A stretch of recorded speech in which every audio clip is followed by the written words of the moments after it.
ശ്രീ അരവിന്ദ് ബാബു, ഇതിനകത്ത് ഇപ്പോൾ നമുക്ക് CPM കേട്ടുകേൾവിയില്ലാത്ത കാര്യങ്ങളാണ് ഇപ്പോൾ കേട്ടുകൊണ്ടിരിക്കുന്നത്. ഒരു സമ്മേളന കാലത്തും ഇത്തരത്തിലുള്ള അപസ്വരങ്ങൾ ഉയർന്നിട്ടില്ല.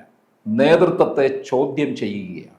ചിലർ കൂടുവിട്ട് പുറത്തേക്ക് പോവുകയും ചെയ്യുന്നു. ഇത് CPM ഭാവി നിർണയിക്കുന്ന ഒരു സമ്മേളനമായി മാറാൻ പോവുകയല്ലേ? തീർച്ചയായും അതെ. ഇപ്പോൾ നിലവിൽ നമ്മുടെ മംഗലപുരം വിഷയം നമ്മൾ പറഞ്ഞാൽ ഇത് ആകത്തുകയിൽ CPM ബാധിച്ചിരിക്കുന്ന ഒരു അപജയത്തിൻ്റെ ഭാഗമാണെന്ന് വേണമെങ്കിൽ നമുക്ക് പറയാം. നേതൃത്വത്തിനെതിരെയൊക്കെ വലിയ തോതിലുള്ള വിമർശനങ്ങളാണ് ഇപ്പോൾ CPM സമ്മേളനങ്ങളിൽ നിന്ന് ഉയർന്നു വരുന്നത്. എല്ലാ കാലത്തും അതൊക്കെ അങ്ങനെ തന്നെ ആയിരുന്നു. പക്ഷേ ഇതിപ്പോൾ വിമർശനങ്ങൾക്ക് ഉപരിയായി അത് പൊട്ടിത്തെറിച്ച് വഴിയിലേക്ക്, റോഡിലേക്ക് നീളുന്ന ഒരു തരത്തിലേക്ക് ആ വിമർശനങ്ങളൊക്കെ മാറി പൊട്ടിത്തെറികൾ വരുന്നു. അപ്പോൾ അത് പിന്നീട് പ്രകടനങ്ങളാകുന്നു. പാർട്ടി നേതൃത്വത്തിനെതിരെ വലിയ വിമർശനങ്ങൾ ഉയരുന്നു. ഇപ്പോൾ നിലവിൽ മംഗലപുരം ഏരിയ കമ്മിറ്റി സെക്രട്ടറി ആയിരുന്ന മധു മുല്ലശ്ശേരി, അദ്ദേഹം പാർട്ടി ബന്ധം തന്നെ ഉപേക്ഷിച്ച് BJPയിലേക്ക് പോകാൻ തയ്യാറെടുക്കുകയാണ് എന്നാണ് ഇപ്പോൾ പല മാധ്യമങ്ങളിലും വരുന്ന റിപ്പോർട്ടുകളും അവിടുന്ന് ഈ സമ്മേളന സ്ഥലത്ത് നിന്നുമൊക്കെ ലഭിക്കുന്ന വിവരങ്ങളും. അപ്പോൾ വലിയ തോതിലുള്ള ഒരു പൊട്ടിത്തെറിക്കാണ് തിരുവനന്തപുരം ജില്ലയിൽ ഇത് കളമൊരുങ്ങുന്നെന്ന് വേണം പറയാൻ. അതായത് മംഗലപുരം എന്ന് പറയുന്ന ഗ്രാമപഞ്ചായത്ത് ഉൾപ്പെടുന്നത് ആറ്റിങ്ങൽ ലോക്സഭാ മണ്ഡലത്തിൻ്റെ പരിധിയിലാണ്. ഇത് പിന്നെ ചിറയൻകീഴ് നിയമസഭാ മണ്ഡലത്തിൻ്റെ ഉള്ളിൽ വരുന്ന ഒരു പഞ്ചായത്താണ്. അത് ചിറയൻകീഴ് നിയമസഭാ മണ്ഡലത്തിൽ ഉൾക്കൊള്ളുന്ന ഒരു പഞ്ചായത്താണ്. അപ്പോൾ ഈ ആറ്റിങ്ങലിൽ നമുക്കറിയാം കഴിഞ്ഞ ലോക്സഭാ തെരഞ്ഞെടുപ്പിൽ BJPയുടെ വൻതോതിലുള്ള ഒരു മുന്നേറ്റം ആറ്റിങ്ങലിൽ ഉണ്ടായിരുന്നു. അതായത് വി ജോയ് എന്ന് പറയുന്ന CPM ജില്ലാ സെക്രട്ടറിയെ CPM അവിടെ ഫീൽഡ് ചെയ്യുകയും വലിയ തോതിലുള്ള പ്രചണ്ഡമായ പ്രചാരണ പ്രവർത്തനങ്ങളായിരുന്നു. കാരണം തിരുവനന്തപുരത്ത് പോലും CPMകാര് പന്ന്യൻ രവീന്ദ്രന് വേണ്ടി പ്രചാരണത്തിന് ഇറങ്ങിയില്ല എന്നൊരു ആക്ഷേപം വലിയ തോതിൽ ഉയർന്നു. ഇവിടുന്ന് പോലും പ്രവർത്തകർ, അതായത് തിരുവനന്തപുരം മണ്ഡലത്തിൽ നിന്ന് പോലും പ്രവർത്തകർ ആറ്റിങ്ങലിലെത്തുകയും അവിടെ വി ജോയുടെ ഒരു വിജയത്തിന് വേണ്ടി പരിശ്രമിക്കുകയൊക്കെ ചെയ്തു. എന്നാൽ ഏതാണ്ട് 500-ൽ പരം വോട്ടുകൾക്ക് അവിടെ അടൂർ പ്രകാശ് ജയിക്കുന്ന ഒരു സ്ഥിതി ഉണ്ടായി. തൊട്ടു മുമ്പ് ഉള്ള ഒരു തെരഞ്ഞെടുപ്പിൽ ശോഭാ സുരേന്ദ്രൻ സമാഹരിച്ചതിനേക്കാൾ നടന്ന തെരഞ്ഞെടുപ്പിൽ ശോഭാ സുരേന്ദ്രൻ സമാഹരിച്ചതിനേക്കാൾ വോട്ട് വിഹിതം അവിടെ BJP സ്ഥാനാർത്ഥിയായിരുന്ന വി മുരളീധരൻ സമാഹരിക്കുകയുണ്ടായി. അപ്പോൾ നഷ്ടം അവിടെ കോൺഗ്രസിനും CPMനുമാണെങ്കിൽ നേട്ടം അവിടെ BJPക്കായിരുന്നു.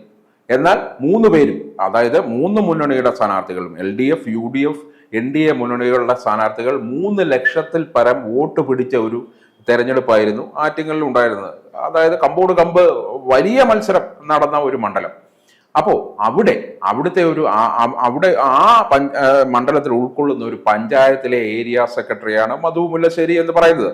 ഇപ്പോ ഈ ഏരിയ സമ്മേളനത്തിൽ പിന്നെ മധു മുല്ലശ്ശേരിക്കെതിരെ നിരവധി ആരോപണങ്ങൾ ഉയർന്നു. അപ്പോൾ മധു മുല്ലശ്ശേരി പറയുന്നത് ലോക്കൽ കമ്മിറ്റികളിൽ നിന്നാരും ആരോപണങ്ങൾ ഉന്നയിച്ചിട്ടില്ല, പകരം പിന്നെ വി ജോയ്, അതായത് ജില്ലാ സെക്രട്ടറി വി ജോയ് തന്നെ ഈ ഏരിയ കമ്മിറ്റിയെ ഹൈജാക്ക് ചെയ്തു, ഏരിയ കമ്മിറ്റി അദ്ദേഹത്തിന്റെ വീട്ടിലേക്ക് മാറ്റി എന്ന തരത്തിലുള്ള ഒരു വലിയ ആരോപണം മധു മുല്ലശ്ശേരി ഉന്നയിക്കുന്നു. അപ്പോൾ നിലവിൽ ഈ 2 വിഭാഗങ്ങളായി തിരിഞ്ഞുള്ള ഒരു വലിയ പോർവിളി അവിടെ നടക്കുകയും തുടർന്ന് മധു മുല്ലശ്ശേരിയെ ഏരിയ സെക്രട്ടറി ആയി ചിലർ നിർദ്ദേശിക്കുകയും ചെയ്തു. എന്നാൽ മറ്റൊരു പേര് കൂടി ഉയർന്നു വന്നു. അതിന്റെ അടിസ്ഥാനത്തിൽ പിന്നെ ജനാധിപത്യ ക്രമം അനുസരിച്ച് അവിടെ വോട്ടെടുപ്പ് നടക്കുന്നു. മധു മുല്ലശ്ശേരി ആ വോട്ടെടുപ്പിൽ തൂക്കുന്നു. കേവലം 5 വോട്ടുകൾ മാത്രമാണ് മധു മുല്ലശ്ശേരിക്ക് ലഭിക്കുമ്പോൾ ഏതാണ്ട് 14-ൽ പരം വോട്ടുകൾ, 16ഓളം വോട്ടുകൾ മറുഭാഗത്ത് നിന്ന ആൾക്ക് ലഭിക്കുകയും അയാൾ ഏരിയ സെക്രട്ടറി ആകുകയും ചെയ്തു.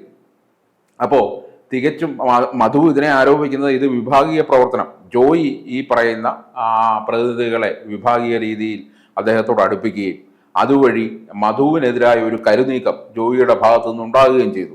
എന്നാൽ CPMൽ നിന്ന് പുറത്തു വരുന്ന ഒരു ആരോപണം, ഞാൻ നേരത്തെ പറഞ്ഞ പോലെ ആറ്റിങ്ങലിലെ വളരെ പ്രചണ്ഡമായ മത്സരത്തിൽ ജോയി വളരെ മുന്നേറ്റം നടത്തിയ മത്സരത്തിൽ മധു ഈ തെരഞ്ഞെടുപ്പ് രംഗത്ത്, അതായത് ജോയിയെ പിന്തുണയ്ക്കാൻ സഹകരിച്ചില്ല എന്ന് പറയുന്ന വലിയൊരു ആരോപണം മധുവിനെതിരെ വരുന്നുമുണ്ട്. അപ്പോൾ ഇന്ന് ഈ കഴിഞ്ഞ ദിവസങ്ങളിലൊക്കെ തന്നെ മധു ബി ജെ പിയിലേക്ക് കാലെടുത്ത് വെച്ചിരുന്നു സി പി എമ്മിൽ പ്രവർത്തിക്കുമ്പോൾ തന്നെ എന്നൊക്കെയാണ് നേതാക്കൾ പറയുന്നത്. അപ്പോൾ എന്തായിരുന്നാലും കൊള്ളാം, കഴിഞ്ഞ ദിവസം പാർട്ടിയുടെ ജില്ലാ കമ്മിറ്റി, അതായത് CPM തിരുവനന്തപുരം ജില്ലാ കമ്മിറ്റി കൂടി മധുവിനെ പാർട്ടിയിൽ നിന്ന് പുറത്താക്കാനുള്ള ഒരു തീരുമാനം കൈക്കൊണ്ടിട്ടുണ്ട് എന്നാണ് ഇന്ന് മിക്ക മാധ്യമങ്ങളിലും പുറത്തു വരുന്ന റിപ്പോർട്ട്.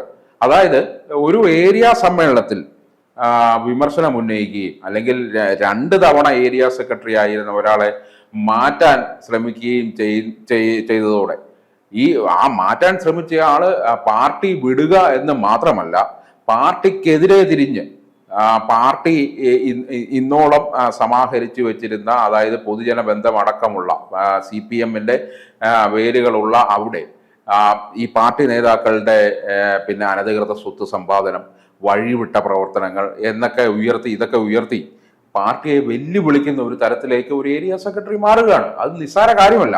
അപ്പോ ഈ എന്തിന്റെ പശ്ചാത്തലത്തിലാണ് ഈ ആറ്റിങ്ങലിലെ അല്ലെങ്കിൽ ആ മണ്ഡലത്തിലെ BJPയുടെ ഒരു കടന്നുകയറ്റം വലിയൊരു ഭാഗമായി നമ്മൾ പറയേണ്ടതുണ്ട്. അപ്പോൾ മധു പറയുന്നുണ്ട്, മധു മാത്രമല്ല പാർട്ടിയിൽ നിന്ന് പുറത്തു പോകുന്ന ആദ്യ ഏരിയ സെക്രട്ടറി, BJPയിലേക്ക് പോകുന്ന ആൾ മധു അല്ല, അതുകൊണ്ട് തന്നെ BJPയിൽ പോകുന്നതിന് ഒരു തടസ്സമില്ല എന്നുള്ള രീതിയിലാണ് മധു കാര്യങ്ങളെ കാണുന്നത്. എന്നാൽ ജില്ലാ നേതൃത്വം ആകെ തുകയിൽ കാണുന്നത് ഇദ്ദേഹത്തെ പിന്നെ പാർട്ടിയിൽ നിന്ന് പുറത്താക്കണം, പാർട്ടി വിരുദ്ധ പ്രവർത്തനങ്ങൾ ഇദ്ദേഹം നടത്തി എന്ന് പറയുന്നു. അപ്പോൾ വലിയൊരു പോര് അവിടെ സ്ഥിരീകരിക്കപ്പെട്ട് കഴിഞ്ഞു. ഇതിപ്പം ഈ മംഗലപുരത്ത് മാത്രം, തിരുവനന്തപുരം ജില്ലയിലെ മംഗലപുരത്ത് മാത്രം ഒതുങ്ങുന്ന പ്രശ്നമല്ല. കാരണം കൊല്ലം ജില്ലയിലെ കരുനാഗപ്പള്ളിയിലെ, ചാത്തന്നൂരിലെ, കൊഴിഞ്ഞാമ്പാറയിലെ ഒക്കെ പാർട്ടിക്ക് വലിയ ദോഷകരമായ രീതിയിൽ വെല്ലുവിളികൾ ഉയർന്നിരിക്കുകയല്ലേ. തീർച്ചയായിട്ടും സമാന്തര സമ്മേളനം നടക്കുകയൊക്കെ ചെയ്തു. തീർച്ചയായിട്ടും അങ്ങനെ തന്നെ വേണം നമ്മൾ കരുതേണ്ടത്. അതായത് പ്രാദേശിക വിഭാഗീയത എന്ന് പറയുന്ന പുതിയൊരു തരം ഒരു നീക്കമാണ് CPM-ൽ ഇപ്പോൾ ഉടലെടുത്തിട്ടുള്ളത്.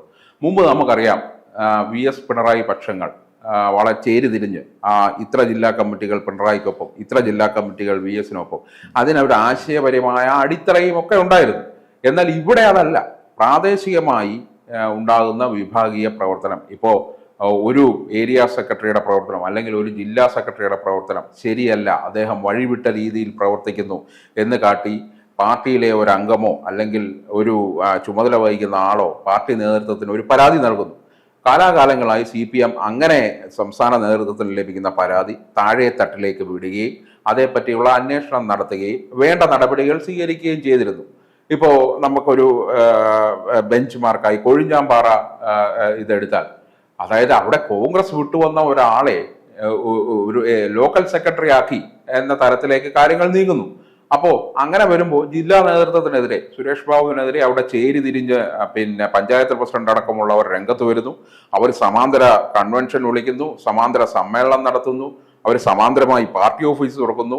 അപ്പോൾ അതായത് ഈ പ്രാദേശികമായി പലയിടത്തും, കരുനാഗപ്പള്ളിയിലും തിരുവല്ലയിലും മംഗലപുരത്തും കൊഴിഞ്ഞാമ്പാറയിലും ഒക്കെ തന്നെ വലിയ തോതിലുള്ള പ്രാദേശിക വിഭാഗീയത ഇപ്പോൾ CPM-നകത്ത് ഉടലെടുത്ത് വരികയാണ്. അപ്പോൾ ഇതിനെ മറികടക്കാൻ ഉള്ള ഒരു സംഘടനാ ശേഷി CPM പുറത്തെടുത്തില്ലെങ്കിൽ CPM വലിയൊരു അപകടത്തിലേക്ക് ചെന്ന് ചാടും എന്നുള്ളതിൽ ഒരു മാറ്റവും അതിനകത്ത് വരാനില്ല. കാരണം അതായത് ഏറ്റവും താഴത്തെ പിന്നെ ഘടകങ്ങളാണല്ലോ പിന്നെ അവരുടെ ബ്രാഞ്ച് എന്ന് പറയുന്നത്. ഇപ്പോൾ നമ്മൾ തിരുവനന്തപുരം സമ്മേളനം നടക്കുകയാണ്, തിരുവനന്തപുരത്ത് ഏരിയ സമ്മേളനങ്ങൾ അടക്കം, എല്ലാ സംസ്ഥാനത്തല്ല ഏരിയ സമ്മേളനങ്ങൾ അടക്കം വരെ പൂർത്തീകരിച്ചു കഴിഞ്ഞു. എന്നാൽ തിരുവനന്തപുരത്തെ ഒരു ചിത്രം എടുത്താൽ ഒരു ബ്രാഞ്ചിൽ ഒരു ലോക്കലിൽ 10 ബൂത്തുകൾ നിർജീവമാണ് എന്ന കണക്കാണ് പാർട്ടിക്ക് ലഭിക്കുന്നത്.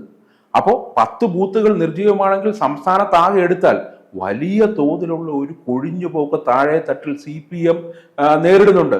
അപ്പൊ ഇതിനിടയ്ക്കാണ് ഏരിയ സെക്രട്ടറി അടക്കമുള്ളവർ അല്ലെങ്കിൽ ഏറ്റവും താഴെ തട്ടിൽ പാർട്ടിയെ ശക്തിപ്പെടുത്തി പ്രവർത്തിക്കേണ്ട ഏറ്റവും താഴെ തട്ടിലുള്ള നേതാക്കൾ പാർട്ടിയോട് കലഹിക്കുകയും വിമർശനം ഉൾക്കൊള്ളാതെ, അതായത് മുമ്പൊക്കെ വിമർശനം ഉൾക്കൊള്ളുകയും അല്ലെങ്കിൽ അതിനെ നേരിടുകയും മറുവിമർശനം ഉന്നയിക്കുകയും അതൊരു ജനാധിപത്യ രീതിയിൽ പോവുക എന്നൊരു സ്ഥിതിയായിരുന്നെങ്കിൽ ഇപ്പോൾ വിമർശനങ്ങൾ ഉൾക്കൊള്ളാതെ അത് വഴിയിലേക്ക് വലിച്ചു നീട്ടി പാർട്ടി നേതൃത്വത്തിനെതിരെ വലിയ പ്രതിഷേധങ്ങൾ, കലാപക്കൊടി ഉയർത്തുന്ന ഒരു സാഹചര്യമുണ്ട്.